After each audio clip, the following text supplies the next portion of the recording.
आज हम लोग फिर से ये नए चैप्टर को कंटिन्यू कर रहे हैं। और प्रीवियस क्लासेस में आपको stress, strain, types of stress, types of strain, उससे corresponding modulus of elasticity, Hooke's law, और फिर जो डिस्कस किया गया ग्राफ, स्ट्रेस और स्ट्रेन। तो डिफरेंट डिफरेंट मटेरियल के ग्राफ जो होंगे स्ट्रेस वर्सेस स्ट्रेन का वो अलग अलग होगा। तो इसी के बेसिस पे हमने मटेरियल को क्लासिफाई किए हैं। तो कुछ क्लासिफिकेशन इस तरह से है कि डक्टाइल एंड मैलिएबल मटेरियल। तो इसमें जो ग्राफ होंगे उसमें जो प्लास्टिक रेंज है वो थोड़ा ज़्यादा होता है। ठीक है। डक्टाइल मटेरियल वैसे मटेरियल को बोलते हैं जिसका लंबी से लंबी वायर बनाया जा सके। It can be drawn into wire. तो ऐसी प्रॉपर्टी को क्या बोलते हैं? डक्टिलिटी। और ऐसे मटेरियल को डक्टाइल मटेरियल बोलते हैं। ठीक है, जिसका हम वायर बना सके। मैलिएबल, ऐसा मटेरियल जिसका थिन से थिन शीट बनाया जा सके। ठीक है, तो वैसे मटेरियल को हम बोलते हैं कि वो मैलिएबल है। जैसे गोल्ड, इसके काफी थिन शीट बनाए जा सकते हैं। तो गोल्ड की जो मैलिएबिलिटी है वो काफी हाई है। डक्टाइल, जिसके हम वायर में कन्वर्ट कर सकें, पतली से पतली वायर बना सकें। ठीक है, तो उसका जो ग्राफ होगा वो कुछ ऐसा होगा। मीन्स उसमें जो प्लास्टिक रेंज होंगे वो ज्यादा होंगे। मटेरियल एकदम से नहीं टूटेगा, है ना। उसमें जो प्लास्टिक रेंज होंगे वो ज्यादा होंगे। मीन्स परमानेंट डिफॉर्मेशन आएंगे, फिर और स्ट्रेस बढ़ाओगे और स्ट्रेन डेवलप होगा, तो काफी टाइम के बाद ये ब्रेक होगा, जैसा ग्राफ में दिखा है। ठीक है। दूसरा है क्लासिफिकेशन की ये ब्रिटल। एक तो हमें डक्टाइल और मैलिएबल, दूसरा है ब्रिटल मटेरियल। ऐसा मटेरियल जिसमें जो प्लास्टिक रेंज हो वो बहुत ही कम हो। और यहाँ प्लास्टिक रेंज का मीनिंग है कि जो डिफॉर्मेशन हो आफ्टर अप्लाइंग स्ट्रेस वो निग्लिजिबल हो, और एक गिवन स्ट्रेस के बाद वो एकदम से ब्रेक हो जाए। मीन्स जो ब्रेकिंग पॉइंट है वो बिल्कुल पास हो। समझिएगा मेरी बात को। ग्राफ को अगर रीड करें तो हमें क्या मिल रहा है कि ये जो ब्रेकिंग पॉइंट है वो बहुत ही पास है। मीन्स प्लास्टिक रेंज बहुत कम है। मैं ऐसे बोलचाल की भाषा में बताऊं तो अगर मैं एक एग्जांपल लेता हूं ग्लास का। अगर आप इसे खींचते हो, ग्लास का रॉड है सोचो, तो आपको कुछ ज्यादा डिफॉर्मेशन नहीं दिखेगा। एक गिवन स्ट्रेस के बाद वो एकदम से ब्रेक हो जाएगा, टूट जाएगा। ठीक है, तो ऐसे समझ सकते हैं। या कोई कांच का स्लैब है तो ऐसा नहीं है कि कांच के स्लैब पे आप लोड अप्लाई किए तो धीरे धीरे वो पतला होने लगेगा, फिर काफी टाइम बाद टूटेगा। ऐसा नहीं है। वो एक गिवन लोड के बाद एकदम से ब्रेक हो जाएगा, टूट जाएगा। बट यही मैलिएबल होता तो ऐसा नहीं होता, है ना। उस पर लोड लगा दो तो एकदम से नहीं ब्रेक होगा, वो धीरे धीरे, पहले तो उसमें डिफॉर्मेशन आएंगे, फिर परमानेंट डिफॉर्मेशन आएगा, फिर धीरे धीरे धीरे करके वो टूटेगा काफी टाइम बाद। इसमें ऐसा नहीं होता। इसको बोलते हैं ब्रिटल मटेरियल, और ये होगा मैलिएबल या डक्टाइल। थोड़े से फर्क हैं जो हमने डिस्कस किए कि वायर में कन्वर्ट करने, जिसकी लंबी से लंबी वायर बनाया जा सके, दैट इज कॉल्ड डक्टिलिटी। और डक्टाइल मटेरियल जिसका थिन से थिन शीट बनाया जा सके उसको मैलिएबल बोलते हैं। ठीक है। एक और मटेरियल है इलास्टोमर। इसका जो ग्राफ है स्ट्रेस वर्सेस स्ट्रेन का, वो कुछ इस तरह से है। ये हुक्स लॉ को बिल्कुल फॉलो नहीं करता, ठीक है। ये ग्राफ से ही हमें पता चलता है, स्ट्रेट लाइन होता तो हुक्स लॉ को कुछ फॉलो करता, ये तो हुक्स लॉ को बिल्कुल फॉलो नहीं करता है, तो इसको हम बोलते हैं एलास्टोमर, ठीक है। तो इस तरह से डिफरेंट डिफरेंट मटेरियल के स्ट्रेस स्ट्रेन ग्राफ डिफरेंट होंगे, ये डेफिनेट है। क्लियर? चलिए, हमने कुछ ग्राफ की बातें की। अब एक और चीज हम लोग सीखेंगे, इलास्टिक पोटेंशियल एनर्जी, ठीक है। जो स्प्रिंग के केस में हमने पढ़े थे स्प्रिंग पोटेंशियल एनर्जी, वैसा ही है इलास्टिक पोटेंशियल एनर्जी। तो आइए मैं आपको सिखाता हूँ। हालांकि अब ये सिलेबस में नहीं है, बट पढ़ लेते हैं, 2 मिनट का टाइम लगेगा, कोई दिक्कत वाली बात नहीं है अगर जो हम एक स्टेप ज़्यादा जानते हैं तो।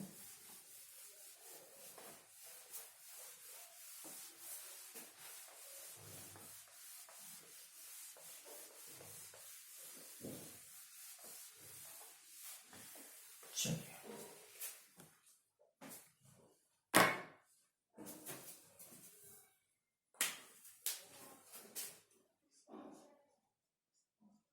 इलास्टिक पोटेंशियल, क्या मैंने लिखा, पोटेंशियल एनर्जी। देखिए, हमने जब भी पोटेंशियल एनर्जी की बात की है तो एक टर्म आपको ध्यान रखना है, जब भी रिस्टोरिंग फोर्स के अगेंस्ट वर्क होता है तो ये जो वर्क डन है वो सिस्टम में पोटेंशियल एनर्जी के फॉर्म में स्टोर हो जाती है। वही चीजें आज रिपीट कर रहा हूँ। सोचो एक रॉड है और इस रॉड की अपनी कुछ लेंथ है, मैं तो इसे काफी लार्ज बनाया हूँ ताकि आपको क्लैरिटी आए। ये गिवन लेंथ की रॉड है, suppose that this length is of L length की रॉड है।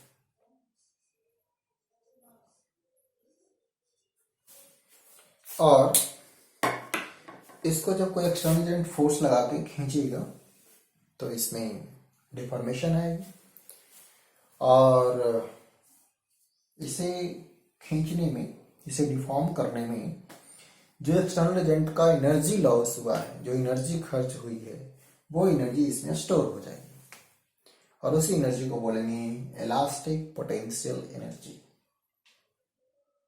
आइए एक एक करके समझते हैं। सपोज दैट इस पे जो इसमें जो लोड लगाया गया है कुछ, चलो मैं फोर्स डायरेक्ट लिख देता हूँ। इसमें जो फोर्स अप्लाई किया गया, सपोज दैट एफ अप्लाई किया गया, इसका लेंथ एल था and area of cross section uniform है, तो कहीं पे भी लें तो area of cross section is A. Due to this force, इसमें जो डिफॉर्मेशन पड़ी हुई है, लेट दिस डिफॉर्मेशन,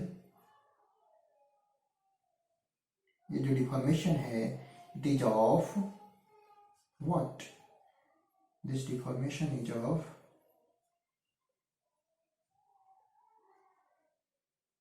ये जो डिफॉर्मेशन है ये एक्स है। क्लियर? इस मटेरियल का यंग मॉडुलस है y, this is for Young's modulus, Young's modulus, Young modulus, ठीक है। And A area of cross section, area of cross section, and L initial length,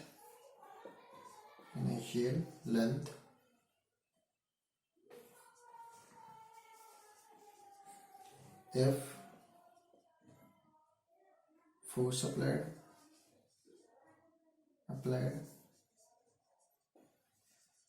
and X क्या है, deformation.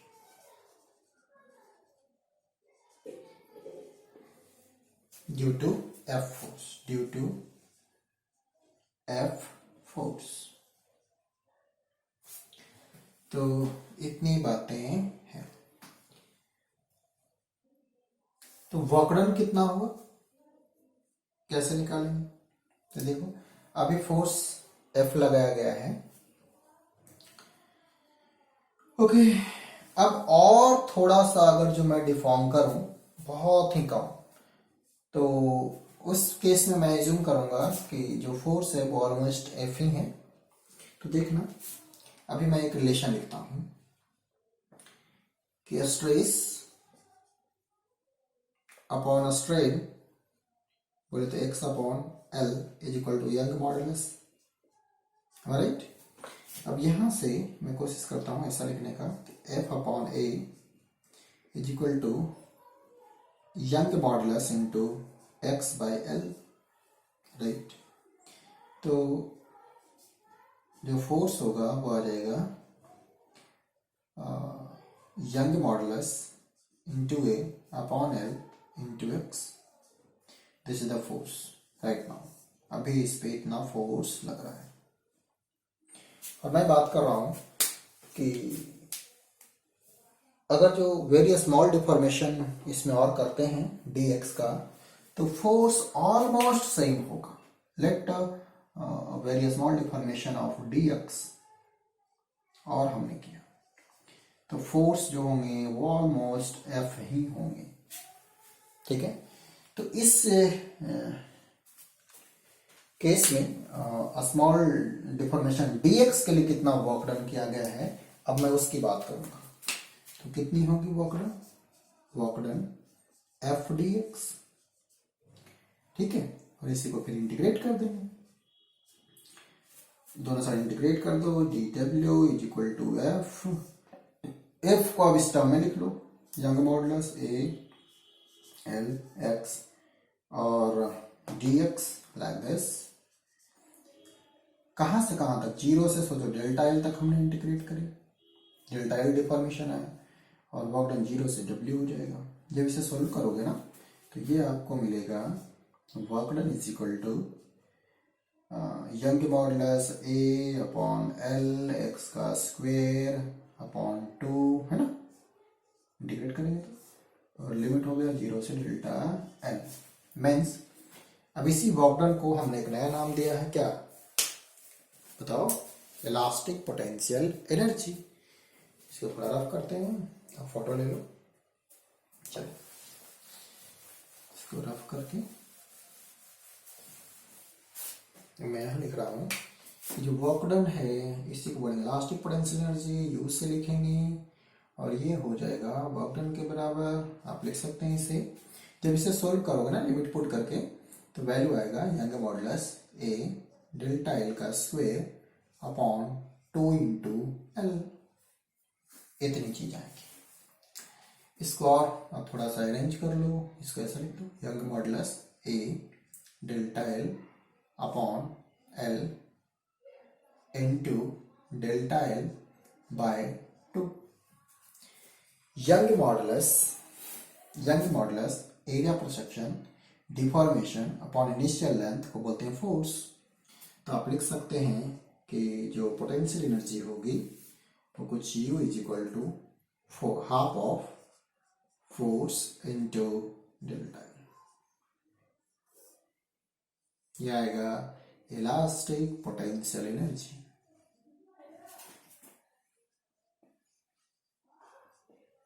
Potential energy,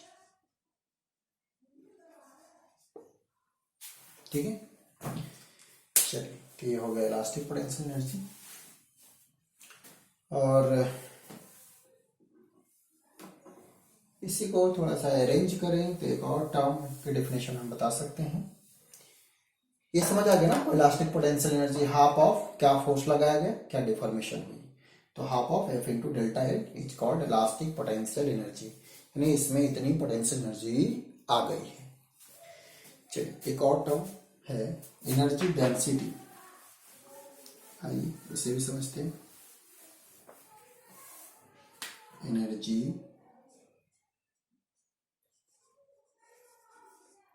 density, रो से मैं लिख रहा हूं, ठीक है। तो यहाँ जो एनर्जी डेंसिटी है वो होती है energy per unit volume. Volume, V for volume, energy कितनी आई है, F into delta L upon V two whole divided by volume. Volume area into length. इसी को थोड़ा और अरेंज कर दो, एनर्जी डेंसिटी हो जाएगा हाफ ऑफ फोर्स, ठीक है, upon area into delta L upon L. देखो ना, इसको मैंने अरेंज कर दिया, 2 डिवाइड में नीचे आ गया, force upon area delta L by L. अब इसी को आप बोल सकते हैं कि एनर्जी डेंसिटी हुई ना, energy density half of a stress, this is what, this is a stress, then it become a strain, half of a stress into a strain। चल एक और हमने चीजें जान ली, बट ये सिलेबस में नहीं है, ठीक है। फिर भी कुछ ऐसी चीजें आती हैं तो हम बात कर सकते हैं। चलिए अब एक और चीज हम लोग जान लेते हैं, एप्लीकेशन ऑफ इलास्टिसिटी। जब हमने इलास्टिसिटी की बातें कर रहे थे तो उसका क्या एप्लीकेशन है, मैं रफ कर देता हूं।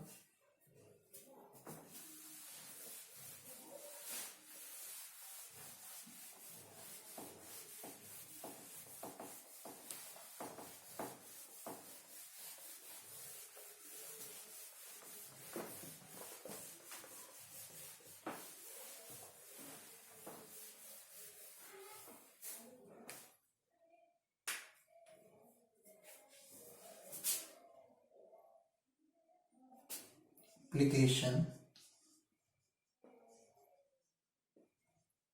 of elasticity।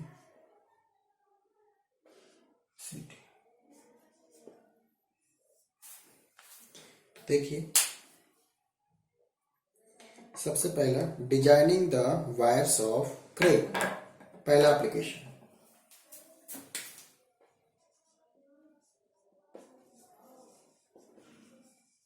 Designing the wires of crane, ठीक है। जब कोई एक्सीडेंट होती है तो वैसे ही केस में गाड़ी को गड्ढे से निकालने के लिए हम क्रेन का यूज करते हैं, और क्रेन में वायर यूज होता है। ये जो वायर होता है वो मेटालिक वायर होता है ना। ये जो वायर होते हैं ना क्रेन में, रोप क्रेन का, वो मेटालिक होता है। इसमें छोटे छोटे पतले पतले बहुत से वायर मिलके ये रोप बनता है, ठीक है। बट आपको कुछ एक ही दिखता है, समझे। तो इसमें बहुत सारे वायर होते हैं, मेटालिक वायर होता है। तो मैं भी रोप जैसा बनाता हूं,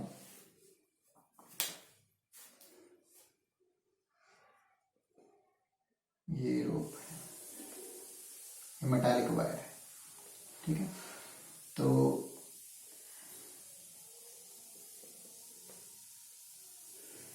आपको ऐसा हो दिखता है। तो ये जो मेटालिक वायर हैं इसके अपने कुछ यील्ड स्ट्रेंथ हों।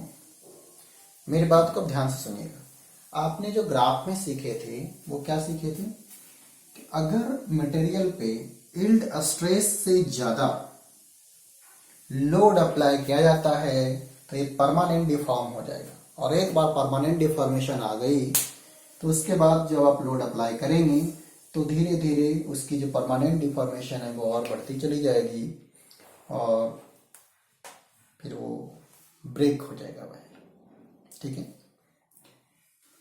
तो जो लोड अप्लाई किया जाए,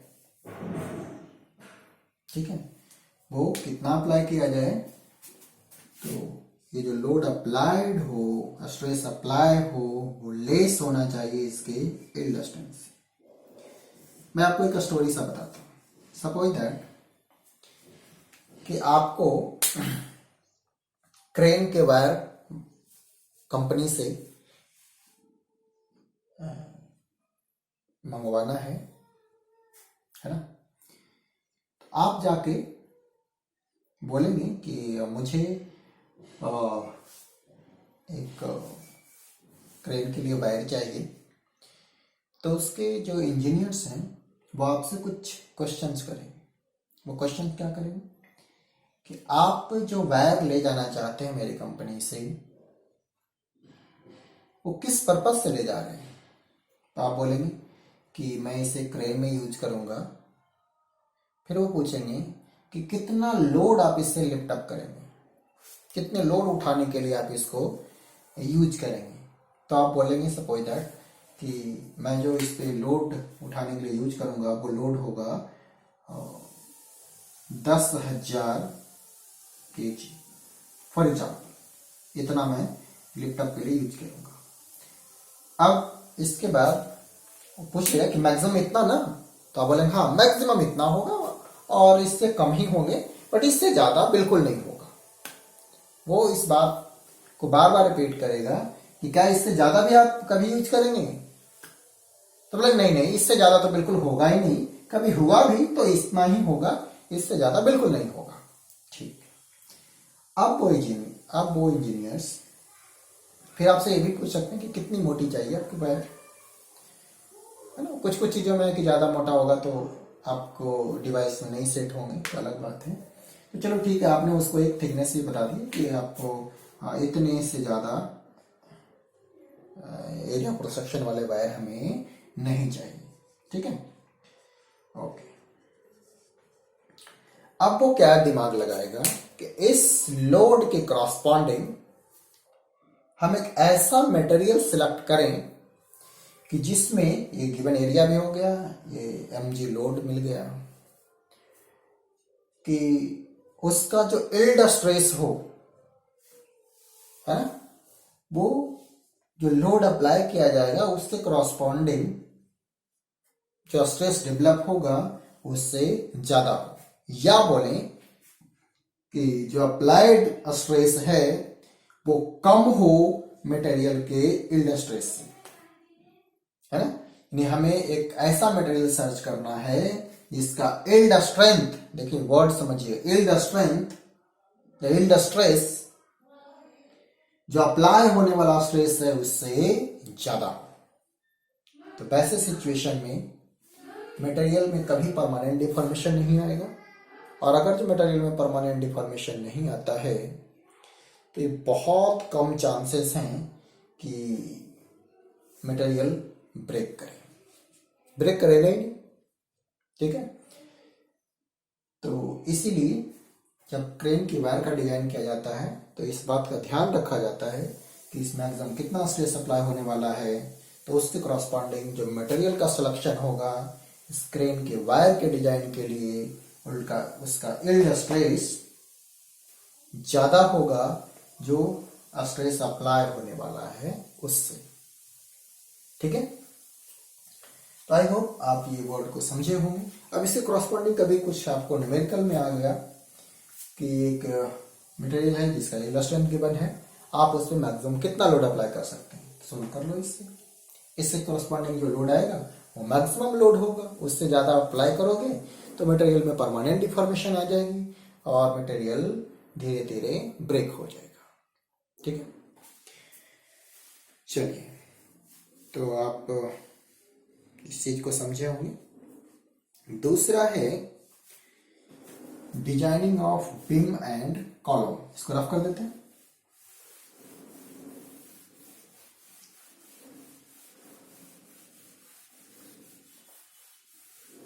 आपने दिल्ली में मेट्रो का काम देखे होंगे। दूसरा application designing of beams and columns. ठीक है, तो देखिएगा यहाँ बीम और कॉलम के बारे में सोचो। एक बीम है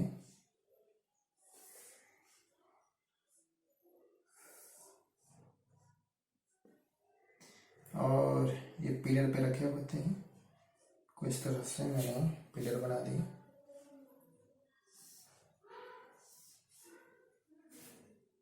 ठीक है,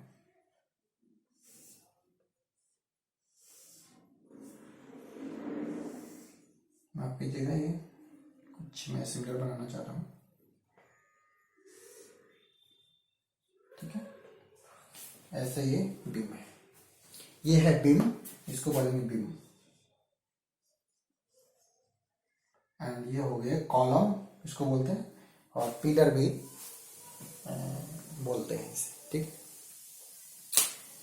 तो ये जो मैं बीम की बात कर रहा हूँ, वो बीम कैसा होना चाहिए, इस बात को थोड़ा समझो।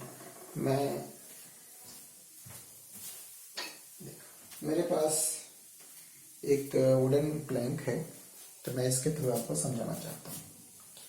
देखो, आपको दिख रहा होगा अच्छे से, ये इसकी विड्थ हो गई, ये थिकनेस हो गई, और ये लेंथ हो गया। अगर मैं ऐसे रखूं तो इस बात को प्लीज ध्यान से समझिए। अगर मैं इसी को, प्लीज फिगर पे मत जाओ, ठीक है, मैं कोशिश किया हूं बनाने की, बट ये समझो, ये विड्थ है, ये लेंथ है, and this is depth. Clear? अगर मैं इसे ऐसा रखूं तो लेंथ तो यही होगा, बट देखो, ये हो जाएगी विड्थ और ये हो जाएगी डेप्थ। मीन्स अब डेप्थ ज्यादा हो गया पहले वाले सिचुएशन से। तो जब बीम बनाया जाए तो उसे कैसे रखना ज्यादा अच्छा होगा? ज्यादा अच्छा होगा इन द सेंस कि वो किस सिचुएशन में ज्यादा से ज्यादा लोड बेयर कर सके। बनाते तो इसीलिए हैं कि सारे लोड इस पे आए, तो वो किस सिचुएशन में ज्यादा लोड बेयर करेगा? जब उसकी डेप्थ ज्यादा होगी या जब उसकी विड्थ ज्यादा होगी। ठीक है, तो जब भी इंजीनियर्स बीम का डिजाइन करते हैं तो कुछ बातों का ध्यान रखते हैं ताकि वो कम से कम मटेरियल कॉस्ट पे वो एक अच्छी स्ट्रेंथ बीम को दे सके। Am I right? देखो, बीम को अगर जो ऐसे रखते हैं तो मुझसे पूछा जाए कि अभी बीम की विड्थ क्या है, तो ये विड्थ है। डेप्थ क्या है, तो this one is the depth, length is this, है ना। पिलर कुछ ऐसा काम कर रहा है, ऐसे रखेंगे, ये पिलर हो गया, ये पिलर हो गया, ये पिलर है जो रेड और ब्लैक का मैंने स्केच पेन यूज किया हूँ, it is pillar and this is beam. ये बीम की डेप्थ हो गई, लेंथ हो गया, एंड दिस इज विड्थ। ठीक है, अब एक फॉर्मूला मैं आपको बताता हूं। जब भी आप लोड अप्लाई करते हैं, थोड़ा सा 1 मिनट वेट कीजिएगा प्लीज, मैं आपको एक और चीज दिखाता हूं। चलिए, मैं आपके एक, देखिए, देखो, ये आपने, ये स्केल है, तो स्केल को अगर आप ऐसे रखते हैं तो ये विड्थ होगी, बिल्कुल उसी से कंपेयर कर लो। अब देखना, मैं पहले कुछ चीजें आपको दिखाता हूं, फिर आपको बिल्कुल थियोरेटिकल चीजें पे ले जाऊंगा। अगर इस पे लोड अप्लाई किया जाता है, चलो मैं अपने एक कंधे पे रख लेता हूँ, तो जब लोड लगाते हैं, देखो, सॉरी, ये बिल्कुल आसानी से, देखो, फ्रेश हो रहा है ना, देखो, दिख रहा है आपको? थोड़ा ध्यान देना, लोड अप्लाई करने से ऐसे डिफ्लेक्ट होती है, इसको बोलते हैं डिफ्लेक्शन। समझ आ रही है? देखो, मैं इसे कंपेयर करूं तो आपको और दिखेगा, आ रही है ना डिफ्लेक्शन। ठीक है, जो नीचे की तरफ ये धंस रहा है ना, इसको बोलते हैं कि ये डिफ्लेक्ट हो रही है, डिफ्लेक्शन हुई। ठीक है, अगर मैं इसे ऐसे रखता हूं, फिर यही लोड अप्लाई करने की कोशिश करता हूं, हो रहा है कुछ? नहीं हो रहा है। मीन्स जब मैंने इसके जो डेप्थ है वो चेंज कर दिया, इस केस में डेप्थ इतना हो गया है, और जब डेप्थ इतना हो गया है तो अब ये डिफ्लेक्ट नहीं के बराबर हो रहा है ना, यानी बहुत कम हो रहा होगा, अभी तो बहुत कम है, बट इस केस में इसी लोड से डिफ्लेक्शन ज्यादा हो रही थी। ठीक है, यानी क्या आपने देखा, आप घर पे स्केल रख के देखना कि जब डेप्थ ज्यादा होती है तो ज्यादा लोड बेयर कर सकता है ना, और डिफ्लेक्शन बहुत कम होगी, और जब डेप्थ कम होगी तो डिफ्लेक्शन ज्यादा होगी, और डिफ्लेक्शन ज्यादा होने से उसके टूटने के भी चांसेस ज्यादा होते हैं। क्लियर? अब मैं आपको एक फॉर्मूले से बताता हूं, यानी कि यहां से आपको मैं ये क्लियर करने की कोशिश किया कि जब बीम की डेप्थ ज्यादा होती है, माफ कीजिएगा, थोड़ा ध्यान से समझना, जब बीम की डेप्थ ज्यादा होती है तो उसमें डिफ्लेक्शन गिवन लोड के करॉस्पॉन्डिंग कम होता है, तो ब्रेक करने के भी चांसेस कम होते हैं। और जब डेप्थ कम होता है कंपेयर करने पर इससे, तो सेमी मटेरियल है और डेप्थ कम है, तो पहले के मुकाबले अब उसमें जो डिफ्लेक्शन होंगे वो ज़्यादा होंगे, तो ब्रेक करने के चांसेस भी ज़्यादा होंगे, है ना। सेम मटेरियल है, आपने इतने ही कॉस्ट लगा आपको, अब आपकी मर्जी, आप इसे ऐसे रखना चाहते हो या ऐसे रखना चाहते हो। ऐसे रखोगे तो जल्दी टूट जाएगा, ऐसे रखोगे तो जल्दी नहीं टूटेगा। ठीक है, अब इसके लिए एक फार्मूला भी है जो आपके क्लास में तो नहीं पढ़ना, पर थोड़ा याद रखो। डिफ्लेक्शन के लिए एक फार्मूला है कुछ ऐसा, WL³ अपॉन में 4BD³ और यंग मॉडुलस। ठीक है, W है load, L length, B width, D depth, Y young modulus of the material, और यहाँ जो डेल्टा दिखाया हूं it is deflection of the material. क्या डिफ्लेक्शन होता है, अब मैं यहां से आपको थोड़ा समझा, ये इसी में बताता हूं। डिफ्लेक्शन इन द सेंस कि जब इस पे लोड अप्लाई किया जाए, W लोड, तो ये जो मटेरियल है ना, अभी सोचो कि इसका जो सेंटर है यहाँ है, वो धीरे धीरे डिफ्लेक्ट होके कुछ ऐसे,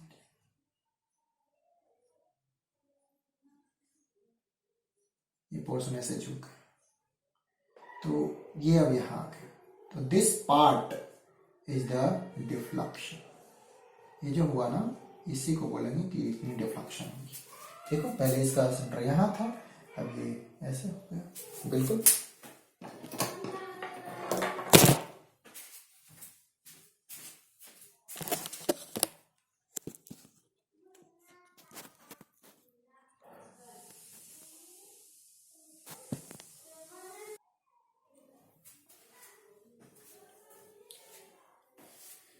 तो हाँ, हमने बात कर रहे थे कि ये डिफ्लेक्शन है और ये सारी चीजें हैं, तो ये डेल्टा जो है ये डिफ्लेक्शन है, यानी कि इसका जो सेंटर है ना वो इतना शिफ्ट हो गया है। चलिए, तो यहां से भी देखो कि लेंथ जितना ज्यादा होगा, जितना ज्यादा स्पान होगा, डिफ्लेक्शन भी उतने ज्यादा होगा। तो ऐसा नहीं है कि बीम जहां जितनी मर्जी हो उतनी लंबा कर दी, नहीं, ये डिपेंड करेगा कि ज्यादा लंबा होने से क्या फर्क होगा कि डिफ्लेक्शन ज्यादा होंगे तो टूटने के चांसेस ज्यादा होंगे। तो आप जगह जगह पे पिलर दीजिए, ताकि ये इनके बीच में जो लेंथ होती है ना, इसी को बोलते हैं लेंथ ऑफ द बीम, और ये हो गया आपको width and this is depth. तो डेप्थ ज्यादा होने से, देखो डेप्थ ज्यादा होगा तो डिफ्लेक्शन कम होंगे, हालांकि विड्थ भी ज्यादा होने से डिफ्लेक्शन कम होगा, लेकिन as compare to width depth ज्यादा इंपॉर्टेंट है। डेप्थ ज्यादा होने से डिफ्लेक्शन बहुत कम है। सोचो डेप्थ अगर जो दुगनी होती है तो डिफ्लेक्शन बहुत कम हो जाता है, 1/8 हो जाता है, जबकि विड्थ दुगना होगा तो सिर्फ आधा ही होगा। तो कौन सा ज्यादा इंपॉर्टेंट है, डेप्थ, सॉरी, तो डेप्थ ज्यादा इंपॉर्टेंट है। क्लियर? चलिए, तो आई होप आप ये समझे होंगे। दूसरी चीज, ये तो हो गई बीम के बारे में। दूसरी बात हम करते हैं कॉलम। तो आप मेट्रो में देखे होंगे, जो कॉलम होता है वो कुछ ऐसा होता है, आई जैसा, है ना, कुछ ऐसा। ऐसा कॉलम बनाने से ये जो, अगर जो आपने कॉलम कुछ आई जैसा बना दिया है तो ये लोड भी ज्यादा बेयर करता है। और इसमें एक टर्म आता है बकलिंग, तो बकलिंग भी कम होती है। बकलिंग क्या होती है कि लोड अप्लाई करने से, देखो जब इस पे लोड अप्लाई करते हैं ना तो ये देखो ऐसे हो जाता है, इसको बोलते हैं बकलिंग। तो अगर जो ऐसा होगा तो जल्दी टूट जाएगा।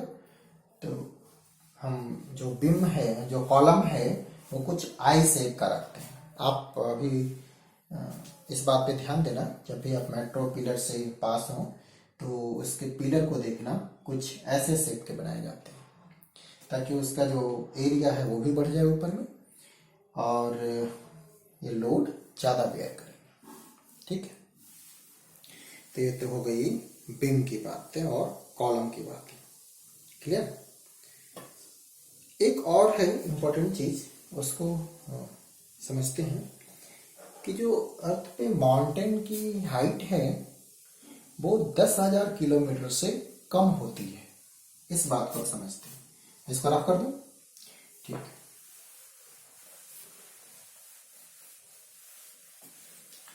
वर्ड को ध्यान से समझिएगा।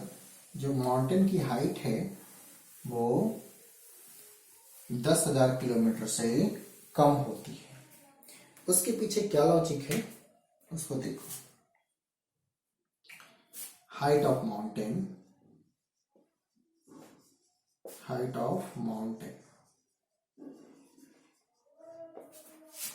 Less than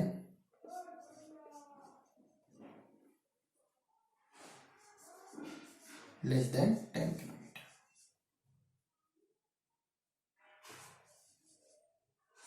height of mountain is less than 10 kilometre. Logic क्या है इसके पीछे का वो समझो। सोचो इस एरिया पे माउंटेन है कुछ ऐसा, इसके नीचे रॉक्स होंगे, रॉक्स हैं। तो इसकी भी लोड बेयर करने की एक लिमिट है। उससे ज्यादा आप लोड लगाओगे या तो ये ब्रेक हो जाएगा या फिर और ये नीचे चला जाएगा, धंस जाएगा ये। ठीक है। तो इसके ऊपर सोचिए कि वो h हाइट तक है, इसके कॉरस्पॉन्डिंग इस पे लोड आएगा। अब इसकी भी लोड बेयर करने की अपनी एक रेंज है, उससे ज्यादा तो ये बेयर करेगा नहीं, सब मटेरियल का होता है। उससे ज्यादा करोगे तो इसमें परमानेंट डिफॉर्मेशन आ जाएगा, ये टूट जाएगा। तो कुछ कैलकुलेशन से ये निकाला गया कि इसके ऊपर का लोड कैसे निकालेंगे। तो वो जो स्ट्रेस आ रहा है ना, उसको कैलकुलेट करने से जो आपको डाटा मिल रहा है, में से कॉरस्पॉन्डिंग आपने जब लोड निकाला, स्ट्रेस निकाला, वो कुछ इस तरह से बताया एच रो जी, यानी कि क्या इसकी डेंसिटी है, g acceleration due to gravity, h height.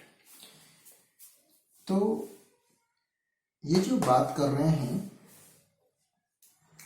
इसकी कॉरस्पॉन्डिंग जब हमने सोल्व किया तो वो क्या होना चाहिए, जो मटेरियल का यील्ड स्ट्रेस है उससे कम होनी चाहिए। ठीक है ना, यानी कि less than yield stress of the material. उससे ज्यादा होगा तो टूट जाएगा ये। तो जब इसको सोल्व करते हैं तो जो डाटा हमें मिल रहा है वो मिल रहा है कि h जो होगा वो लेस देन 10 किलोमीटर होगा। और आप देखो ना, जो सबसे ऊंची चोटी है ना, वो कितना है, 8,848 मीटर, यानी कि लगभग 9,000 किलोमीटर। क्लियर। तो इससे ये क्लियर होता है 9 किलोमीटर, 9,000 नहीं, 9 किलोमीटर है ना, 8,848 मीटर है, तो मान सकते हैं 9 किलोमीटर। तो ये इस बात को भी इंडिकेट कर रहा है कि हाँ मैक्सिमम तो इतनी हाइट ही है। और आज हम लोग ये भी सीखे कि वो 10,000 से ज्यादा ऊंची हो भी नहीं सकती। क्यों नहीं हो सकती, तो आप बिल्कुल एक्सप्लेन कर सकते हैं, क्योंकि हाइट ज्यादा होने से ये लोड ज्यादा होगा और इसके नीचे जो रॉक्स हैं उनकी एक लिमिट है कि उससे वो ज्यादा बेयर कर ही नहीं सकते। उससे अगर जो और ज्यादा करोगे तो ये टूट जाएगा, फिर से नीचे ही चला जाएगा, तो हाइट मेंटेन रह जाएगा। नहीं समझे? तो ऐसी चीजें हैं। तो आई होप आप इसको भी इंजॉय किए होंगे, इसको भी समझे होंगे। एक नई चीज है कि जो माउंटेन की हाइट होगी वो 10 किलोमीटर से ज्यादा नहीं होगी। ठीक है, ठीक है। तो आज आपने कुछ नई चीजें भी सीखे हैं और आई होप आपने एंजॉय किया होगा।